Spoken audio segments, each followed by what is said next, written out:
Assalamualaikum warahmatullahi wabarakatuh. Bertemu lagi dengan saya, Zulfatul Nikmah, dalam mata pelajaran Pendidikan Pancasila dan Kewarganegaraan untuk SMK atau MAK kelas 10 semester 1. Dan untuk materi kali ini yaitu tentang nilai-nilai Pancasila dalam kerangka praktek penyelenggaraan pemerintahan negara. Sebelum ke materi, kita simak dulu tujuan pembelajarannya. Setelah mengikuti kegiatan pembelajaran ini, saya harapkan kalian bisa memahami macam-macam kekuasaan negara, kalian bisa menganalisis konsep pembagian kekuasaan negara di Indonesia dan negara lain, dan saya harapkan juga kalian bisa menyajikan hasil analisis sistem pembagian kekuasaan pemerintah Republik Indonesia. Masuk ke dalam materi pembelajaran, ada 3 subbab dalam bab pertama ini, yaitu yang pertama tentang sistem pembagian kekuasaan negara, yang kedua kedudukan dan fungsi Kementerian Negara Republik Indonesia dan lembaga non-kementerian, dan yang ketiga yaitu nilai-nilai Pancasila dalam penyelenggaraan pemerintahan. Masing-masing subbab akan saya jelaskan. Sekarang penjelasan yang pertama, yaitu sistem pembagian kekuasaan negara. Apa yang dimaksud dengan sistem pemerintahan? Sistem pemerintahan adalah cara pemerintah dalam mengatur semua yang berkaitan dalam pemerintahan, yang mana fungsinya adalah untuk menjaga kestabilan pemerintah, politik, pertahanan, ekonomi, dan aspek-aspek kehidupan penyelenggaraan pemerintahan negara. Berikutnya yaitu pengertian kekuasaan. Kekuasaan adalah kemampuan seseorang untuk mempengaruhi orang lain. Supaya apa? Supaya melakukan tindakan-tindakan yang diperintahkannya.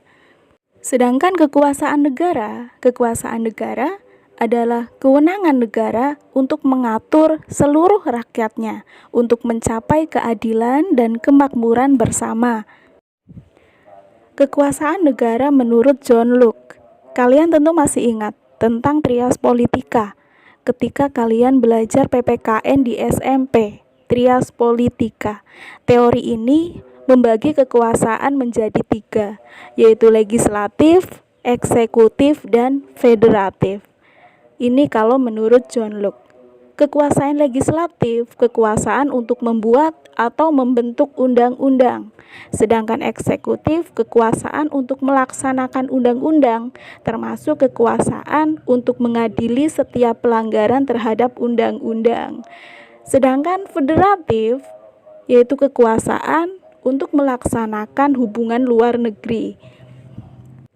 Nah, sekarang bedakan dengan trias politika menurut Montesquieu.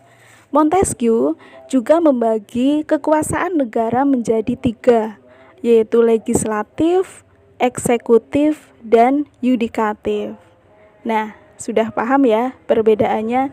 Legislatif, kekuasaan untuk membuat atau membentuk undang-undang, eksekutif untuk melaksanakan undang-undang, dan yudikatif untuk mempertahankan undang-undang, termasuk kekuasaan untuk mengadili setiap pelanggaran terhadap undang-undang.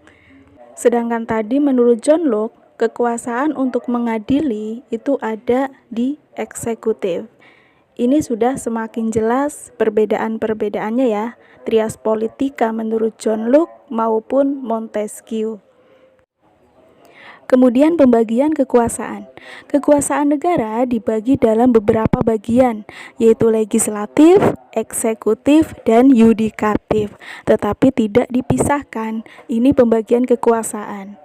Artinya, dalam hal ini bisa membawa konsekuensi bahwa di antara bagian kekuasaan itu dimungkinkan ada koordinasi atau kerjasama. Mekanisme ini dianut di Indonesia. Selanjutnya pemisahan kekuasaan. Artinya apa? kekuasaan negara itu terpisah-pisah dalam beberapa bagian, baik mengenai organnya maupun fungsinya, sehingga setiap lembaga menjalankan fungsinya masing-masing. Contoh negara yang menganut mekanisme pemisahan kekuasaan adalah Amerika Serikat. Dan di Amerika Serikat ini ada sistem yang namanya check and balances. Nanti ini juga akan jadi bagian untuk kalian menganalisis teori ini. Oke, sekarang bagaimana penerapannya? Konsep pembagian kekuasaan di Indonesia. Mekanisme pembagian kekuasaan di Indonesia itu sepenuhnya diatur di dalam UUD, Undang-Undang Dasar Negara Republik Indonesia tahun 1945. Penerapan pembagian kekuasaan di Indonesia terdiri atas dua bagian, yaitu pembagian kekuasaan secara horizontal dan pembagian kekuasaan secara vertikal. Apa itu pembagian kekuasaan secara horizontal? Secara horizontal berarti sejajar, sama, satu garis. Jadi, pembagian kekuasaan ini dibagi menurut fungsi lembaga-lembaga negara tertentu, seperti legislatif, eksekutif, dan yudikatif. Berdasarkan Undang-Undang Dasar Negara Republik Indonesia tahun 1945, secara horizontal, pembagian kekuasaan negara itu dilakukan pada tingkatan pemerintahan pusat dan pemerintahan daerah. Pemerintahan pusat berlangsung antara lembaga-lembaga negara yang sederajat, kekuasaan konstitutif, legislatif, eksekutif, yudikatif, eksaminatif, dan moneter. Sedangkan pemerintahan daerah itu berlangsung antara lembaga-lembaga daerah yang sederajat, yaitu pemerintah daerah, kepala daerah, wakil kepala daerah, dan Dewan Perwakilan Rakyat Daerah atau DPRD. Sekarang kembali lagi tentang pembagian kekuasaan secara horizontal. Saya ulang lagi, pembagian kekuasaan secara horizontal ini pada mulanya hanya mencakup 3 kekuasaan, yaitu kekuasaan eksekutif, kekuasaan legislatif, dan kekuasaan yudikatif.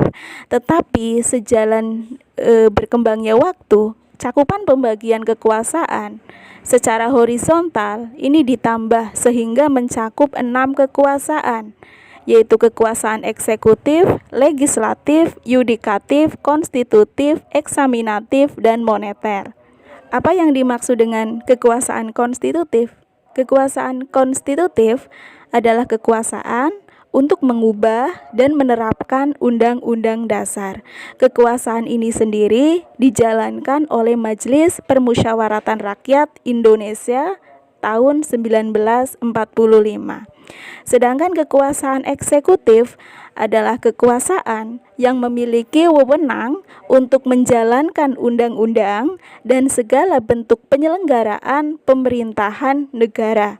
Kekuasaan ini sendiri dipegang oleh Presiden, sebagaimana yang tertera dalam pasal 4 ayat 1. Presiden Republik Indonesia memegang kekuasaan pemerintahan menurut Undang-Undang Dasar. Selanjutnya kekuasaan legislatif. Kekuasaan legislatif ini merupakan suatu bentuk kekuasaan yang memiliki fungsi membentuk undang-undang.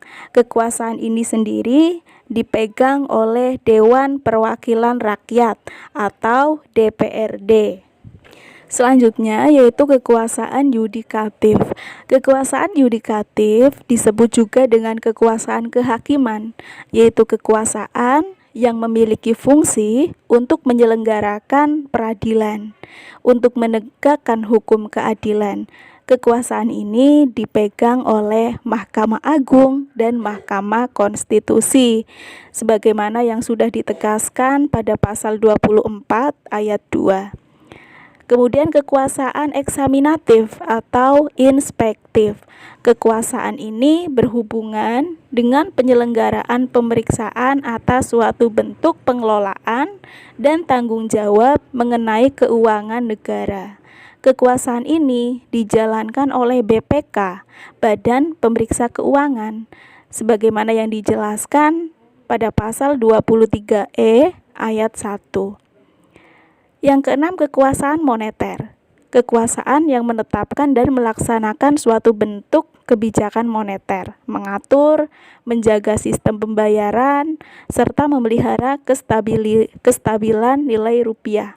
Kekuasaan moneter ini di Indonesia dijalankan oleh Bank Indonesia, yang mana bank tersebut menjadi bank sentral di Indonesia. Selanjutnya yaitu pengertian pembagian kekuasaan secara vertikal.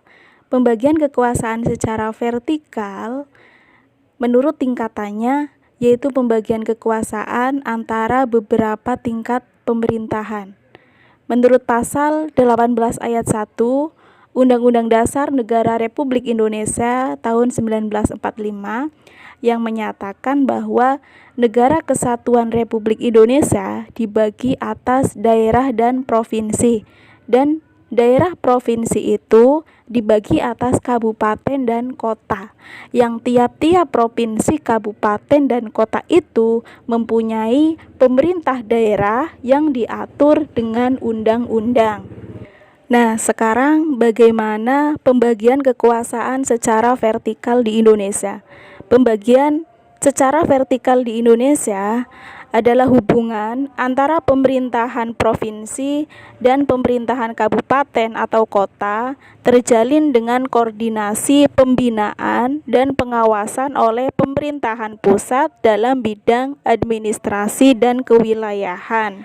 Hal ini muncul sebagai konsekuensi dari diterapkannya asas desentralisasi di Negara Kesatuan Republik Indonesia. Apa itu asas desentralisasi?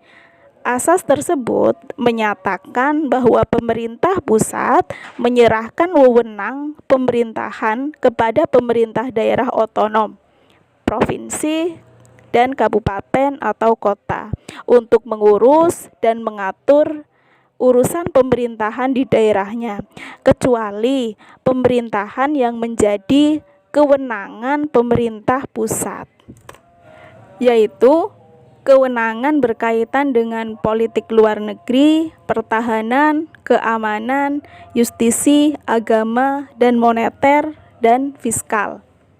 Sebelum kita menutup pelajaran hari ini, materi yang bisa kita simpulkan bersama yaitu bahwa Indonesia menerapkan teori trias politika, tetapi sebagai konsep pembagian kekuasaan, bukan trias politika dalam pengertian pemisahan kekuasaan. Artinya di Indonesia ini tidak ada pemisahan kekuasaan atau tidak ada pemisahan antara lembaga yang satu dengan yang lain. Karena apa? Dalam pemisahan kekuasaan negara itu terpisah-pisah dengan beberapa bagian, baik mengenai organ maupun fungsinya. Dengan kata lain, lembaga pemegang kekuasaan negara yang meliputi eksekutif, legislatif, dan yudikatif merupakan lembaga yang satu sama lain berdiri sendiri, tanpa memerlukan koordinasi dan kerjasama. Contohnya di Amerika Serikat. Tapi kalau di Indonesia, mekanisme trias politika diartikan sebagai pembagian kekuasaan. Jadi, kekuasaan negara itu dibagi dalam beberapa bagian, termasuk di Indonesia. Ada legislatif, eksekutif, dan yudikatif, tetapi tidak dipisahkan. Lembaga-lembaga negara ini bisa berkoordinasi dan kerjasama. Bagaimana bentuk dan koordinasi kerjasamanya nanti dijelaskan di bab 3 tentang kewenangan lembaga-lembaga negara. Cukup sekian pelajaran hari ini. Terima kasih, semoga bermanfaat. Wassalamualaikum warahmatullahi wabarakatuh.